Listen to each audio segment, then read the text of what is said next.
السلام عليكم ورحمة الله وبركاته. عاملين ايه؟ حلوين يا رب تكونوا بخير. هنعمل النهاردة في الفيديو بتاعنا هنعمل الفولية بتاعت حلاوة المولد.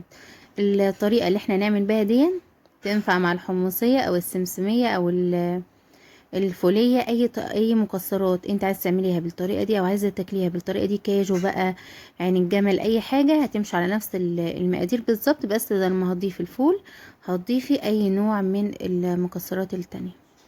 انا كده هنا معايا طاسه على النار، قلبت الفول كده لحد بس ما سخن علشان اطلع الرطوبه منه. وفي نفس الطاسه هضيف كوبايه من السكر، سكر التموين عادي، ونص كوبايه من الميه، ومعلقه كبيره عسل جلوكوز. هتسيبيهم بقى على النار كده علشان الخليط يتكرمل معايا. هيغلي كده غلوتين او السكر هيدوب معاكي خالص، وهنبتدي نعمل الاختبار بتاعنا. هنجيب كوبايه كده فيها ميه ساقعه، وهنبتدي ننزل بنقطتين كده ونشوفهم.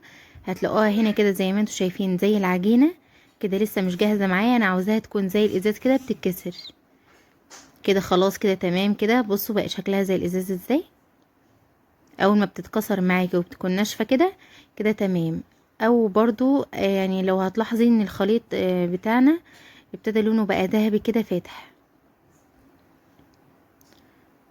هبتدي بقى ان انا في المرحلة دي انزل بالفول بتاعنا، او بقى زي ما قلنا في الخطوة دي كده على حسب نوع المكسرات اللي انت حباها.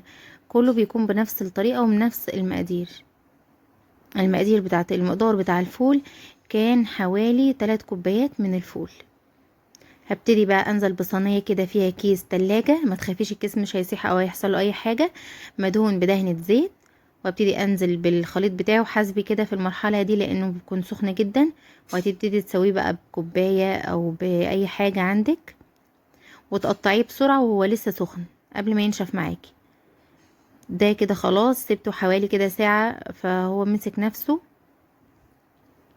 هو بيمسك بسرعة يعني في العموم. وهبتدي بقى كده اقدمه معايا كده في الطبق. شايفين شكله جميل جدا ازاي؟ يتقدم بقى بألف هنا، وكل سنة وانتم طيبين، واشوفكم فيديو جديد ووصفة جديدة بإذن الله. والسلام عليكم ورحمة الله وبركاته.